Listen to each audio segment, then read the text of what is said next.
got an R32 GTR. I was honestly kind of hesitant about making this video just because I really didn't want like a bunch of people, I guess, judging my financial decision or what I wanted to buy for myself, because it seems like I always run into toxic people with everything that I buy and all that stuff. But decided to just make the video just because it's a very, very clean car and I really like it. About a week ago, honestly. I haven't been searching for R32s for too long, but I just wanted one.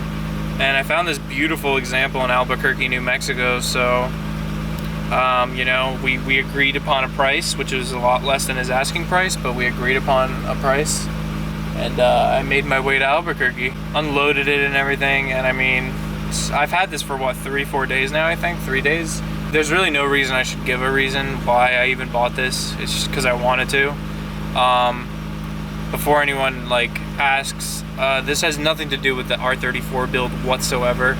This is not being used for parts as the R34 build. This is not taking away from the R34 build. This is not, some people thought I sold my R34 to buy this. None of that is true. The R34 build is still going on. I've recorded a lot for the first episode of it, but I still want to record a few more things because I don't want to just have episodes where I just do one little thing. I want an episode where I do a lot of stuff throughout the course of a week or two. So I have been working on that. That's why there's currently hasn't even been a first R34 build video.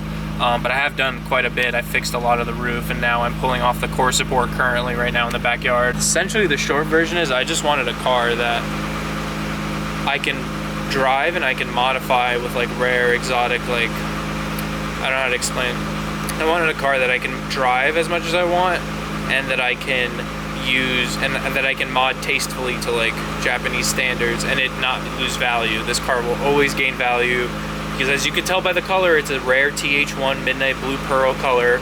It's like the second or third most rare color for the R32 chassis. There's only 362 of these made for the Series 2 GTR. There's only 1,165 made for the entire run of the R32 for GTRs.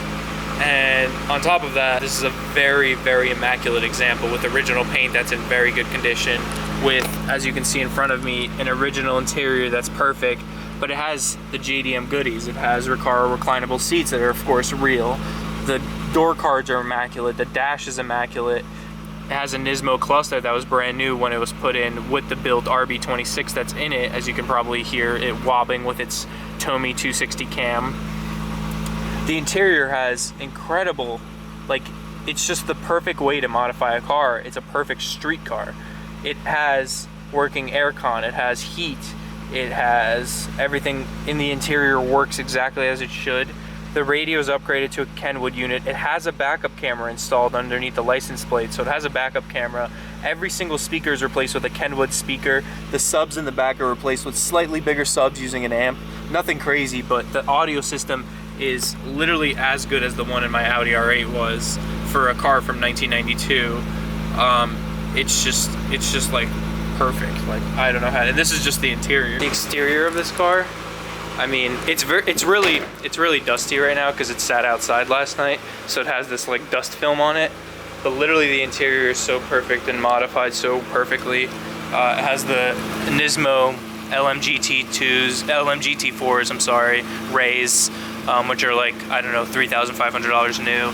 K-Sport big brakes, front and rear. K-Sport coilovers. It has little N1 goodies. It has an N1 bumper. It has an N1 hood lip, N1 headlights. It has some cheap carbon lip that's cracked. That's fine. That's a pretty easy change. That's literally the only imperfection of this car is this cracked carbon lip, which I can replace very easily. I mean, it's very, very, very, very, very, very, very, very, very nice.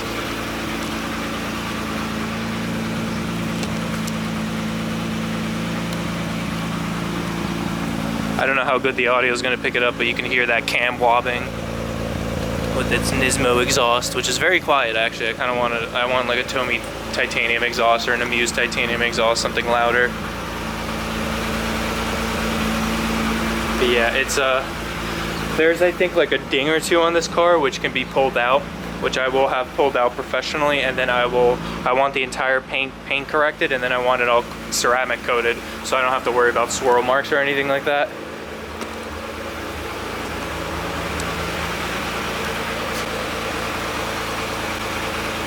It's literally like perfect. This is by far the nicest car I've owned, and it's one of the oldest. It's the oldest car I've owned besides my '79 Mercedes, but that doesn't count. It's literally perfect, and this is exactly what I wanted, something to enjoy and not have to really worry about while I build my R34 that's in the backyard.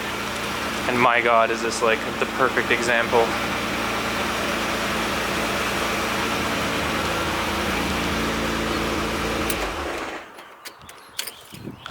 It also has a full Viper alarm system with tracking and everything like that, which is awesome.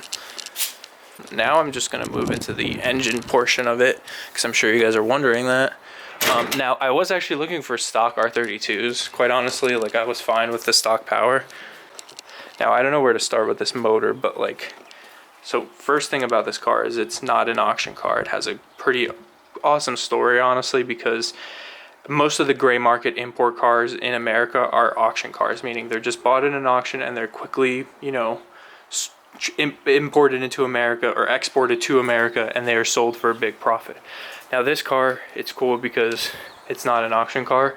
Now the gentleman that owned this, I don't know his age, but he's possibly over 30, over 35 years old, so he's not like a teenager that usually get these Skylines and stuff like that, which is another big deal to me.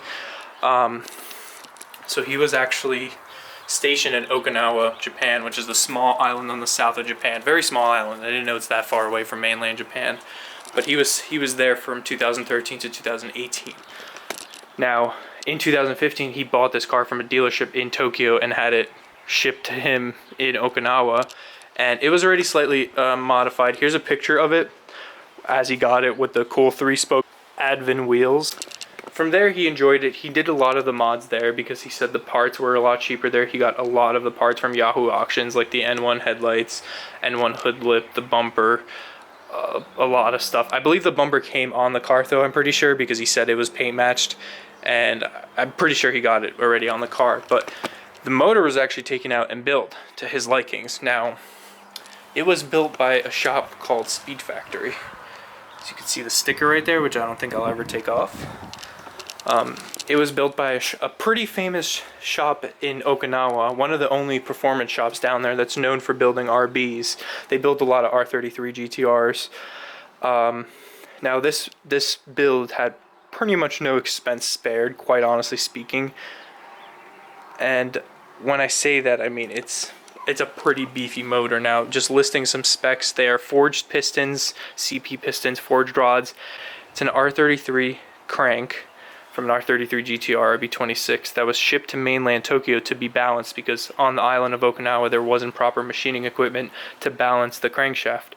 So now it's a long nose crankshaft like the rest of the RBs from 1994 and newer. It has an HKS metal head gasket. It has HKS timing gears. It has a Tomy timing belt, a Tomy water pump, a Tomy oil pump, Tomy 260 cams. The full heads are port and polished and everything like that. I have video, pictures, receipts of all of this being done that I'm showing you guys right now.